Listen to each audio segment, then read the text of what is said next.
Horror कहानियाँ TV। प्रेत, जिंदगी किस वक्त अपना रुख बदल लेगी ये कोई नहीं जानता। कब फूलों से भरी बगिया उजड़कर खाक हो जाएगी, कब मैदान बंजर रेगिस्तान हो जाएगा और कब खुशियों से भरी जिंदगी मायूस हो जाएगी, ये कोई नहीं जानता। ये कहानी है कनिष्का की, जिसे अंदाजा भी नहीं था कि उसके जीवन का अगला पल उसके लिए क्या लाने वाला था।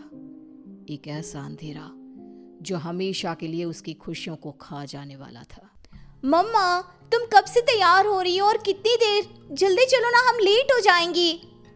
अभी आई लाडो, बस 2 मिनट, साड़ी तो पहनने दे। लगता है आप भूल गई है कि आज मेरी कॉन्वोकेशन सेरेमनी है और मैं फर्स्ट आई हूँ। आज के दिन मैं लेट नहीं हो सकती मम्मा। इसीलिए तो समय लग रहा है लाडो। जिसकी बेटी फर्स्ट आई है उसे तैयार भी तो फर्स्ट क्लास होना पड़ेगा ना। कनिष्का बचपन से ही पढ़ाई में बहुत तेज थी।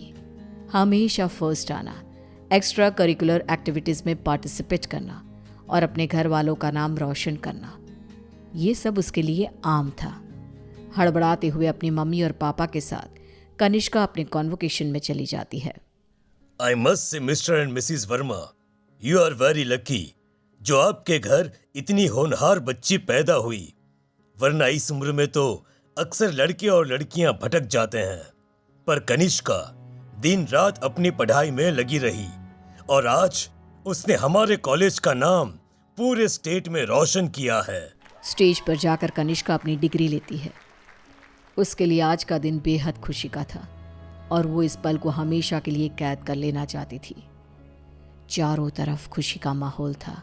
तभी कनिष्का की फ्रेंड्स उसके पास आती हैं।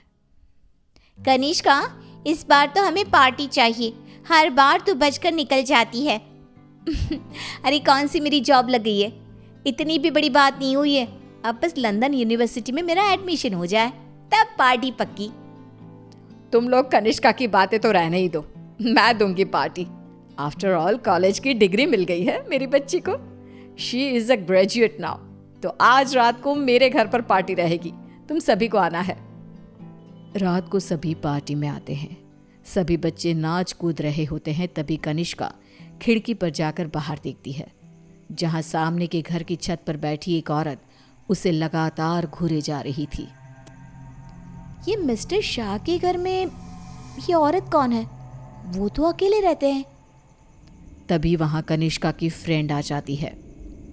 तू यहाँ रात को बाहर तारे देख रही है क्या?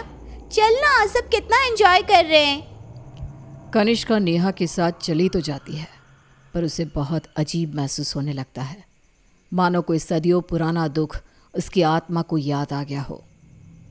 ये अचानक मुझे रोने का मन क्यों कर रहा है? और ये स्मेल कहाँ से आ रही है? मम्मी, मम्मी, लगता है कोई पार्टी में नॉनवेज ले आया है। Are you gone mad, Kanishka? We all know कि तुम्हारी फैमिली वेजिटेरियन है। तो ये सड़ी हुई मछलियों का गंध कहाँ से आ रहा है? क्या मजाक है ये कहकर कनिष्का जोर जोर से चीखने लग जाती है। कनिष्का की आवाज सुनकर गौतम वहां आता है। ड्रामा मत करो कनिष्का, बस इसी कारण से ही मैं पार्टी वार्टी पसंद नहीं करता। चलो जाओ जाओ अपने कमरे में। सभी अपने अपने घर चले जाते हैं और इसके बाद कनिष्का का बिहेवियर और भी खराब होता जाता है। रात को 3 बजे अचानक उठकर कनिष्का दीवारों से बातें करने लगती है। उसकी आवाज़ सुनकर रीना भागते हुए आती है। अरे बेटा, इतनी रात को तुम यहाँ पर क्या कर रही हो? और दीवार को देखकर किससे बात कर रही हो लाडो? कोई नहीं है यहाँ। रीना कनिष्का को सीने से लगा लेती है। कनिष्का का शरीर बहुत गर्म था। रीना ये देखकर सोच में पड़ जाती है। आज तक मेरी बच्ची ने कभी ऐसा बिहेव नहीं किया, आज क्या हो गया है इसे? शाम तक तो बिल्कुल ठीक थी और अब अचानक इतना तेज बुखार, ये सब क्या हो रहा है? रीना भागकर थर्मोमीटर लाती है और कनिष्का का टेम्परेचर चेक करती है, पर उसका टेम्परेचर बिल्कुल नॉर्मल था। ऐसा कैसे हो सकता है?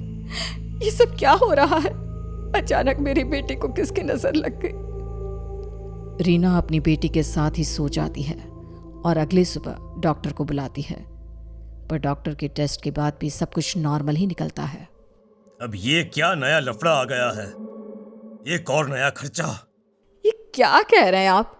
जब तक कनिष्का टॉपर थी तब तक आपकी बेटी थी, और आज बेचारी बच्ची तकलीफ में है तो ये सब कहने लगे आप? रीना और गौतम में बहस हो जाती है।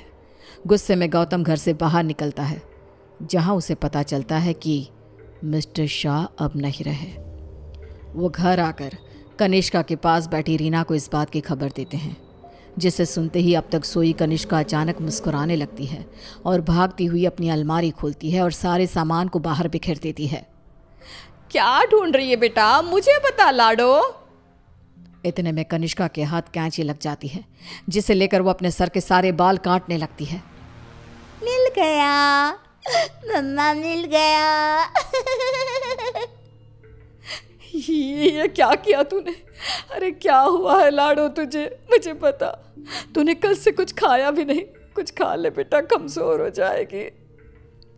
पेट भर गया है। कितनी उल्टियां भी की मैंने। पूरे के पूरे शाह को खाकर बैठा हूं मैं। खाकर बैठा हूँ? ये सब क्या कह रही है तू? बाथरूम में जाकर देख ले। रीना बाथरूम में जाती है, जहाँ बेसिन में नीले रंग की उल्टी थी, जिसमें मांस के टुकड़े थे, जिसे देखकर रीना को भी उल्टी आने लगती है। वो भागकर वापस कनिष्का के कमरे में आती है। सुनिए जी, हमें जल्द से जल्द कनिष्का को किसी पंडित जी के पास ले जाना होगा। ये कुछ और ही है। आज के जमाने की होकर तुम ये सब क्या कह रही हो? ऐसा कुछ नहीं होता। गौतम अपनी पत्नी की बात को इग्नोर कर देता है। इसी तरह दिन बीतने लगते हैं। भूखी रहने के कारण अब कनिष्का के शरीर की हड्डियां भी दिखने लगती है। उसकी आंखों के नीचे काले गड्ढे आ चुके थे। अब मैं किसी की नहीं सुनूंगी, बहुत हुआ। रीना अपनी जान पहचान के एक पंडित जी को अपने घर पर लेकर आती है, जो कनिष्का की हालत देखकर ही समझ जाते हैं।